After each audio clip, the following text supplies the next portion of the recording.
Hey guys, so I had somebody comment and say that they would love to hear a video on my thoughts about cheat meals. You know, what's a good cheat meal, what's an appropriate cheat meal, how they're incorporated. So let me start off by saying that all of us know, regardless of if you're a competitor, you're not a competitor, you are just into health and fitness in general, we all like food, right? Everybody likes to eat food. Everybody likes to eat food that might not always be the 100% the most healthy thing and always on your meal plan.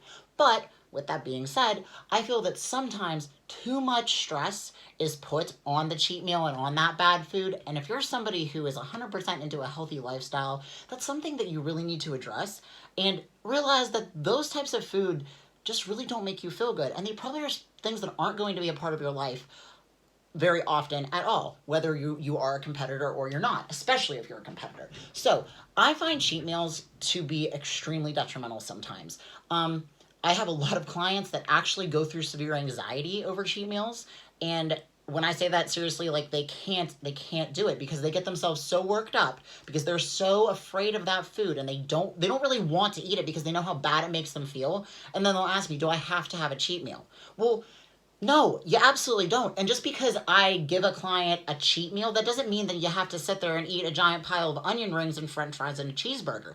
For me personally, I don't like that food. It doesn't make me feel good. I like to wake up in the morning and feel amazing. I like to look good and feel good and act good and live good all day long. And when I eat that food, it ruins my next day because you feel bloated, you feel gross, you feel sluggish. So why would I want to put that in my body? I don't care if I need the extra calories or not. What I prefer to do, I love cereal. Cereal is like my favorite food. Chocolate rice cakes, stuff like that.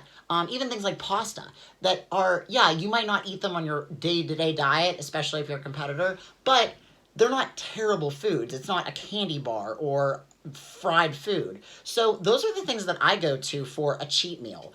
Cereal, seriously, is like always my go-to. I'll put, I'm lactose intolerant, so I can't have any yogurt, but I love yogurt. So I get dairy-free yogurt, and I mix that in with like a big bowl of like Fruity Pebbles.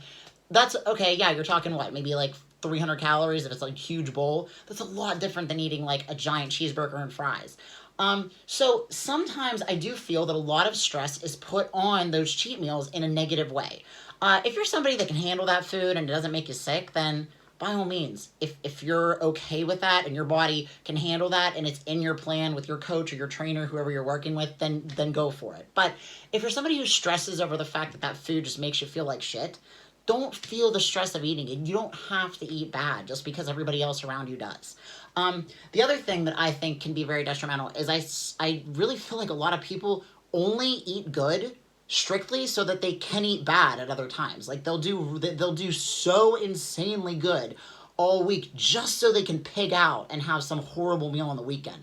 And to me personally, I just think that's a bad habit. It's just a bad habit to build. You should be eating right throughout the week and throughout all the time just because it's good for you and because that's where your goals are, not just so you can pig out on some crap meal over the weekend.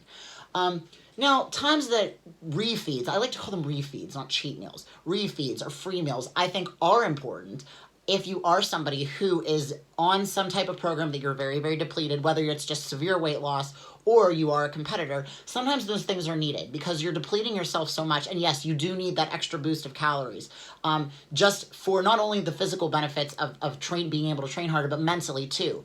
It can give you that extra boost of energy to kill it in the gym the next week. And there's nothing wrong with that. Cortisol levels, it can cause your cortisol levels to go down and really be able to feel a lot better and look a lot better. So there's a lot of different aspects that come into play, and it really depends on the individual. So my best advice, don't dwell on crappy food. If you want to be a healthy person, you need to get the idea that crap food just really probably is not going to be a part of your life.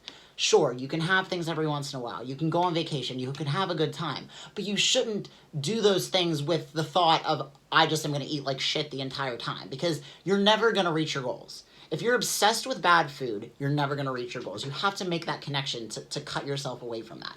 And then when you do have treats and you do have things, just have them in moderation. There's no magic number of calories that like a free meal should be, because that depends on the individual. Obviously, a 300-pound man and a 150-pound female, or an enhanced athlete compared to non-enhanced athlete is going to be a lot different. So again, that's something that you need to discuss with your coach or your trainer personally. But those are my thoughts on cheat meals. Do what makes you feel good. If you don't like eating that food because it makes you feel bad, then don't eat it. If you can handle it and it's in your program, then by all means, go for it. But everybody's different. do what works for you.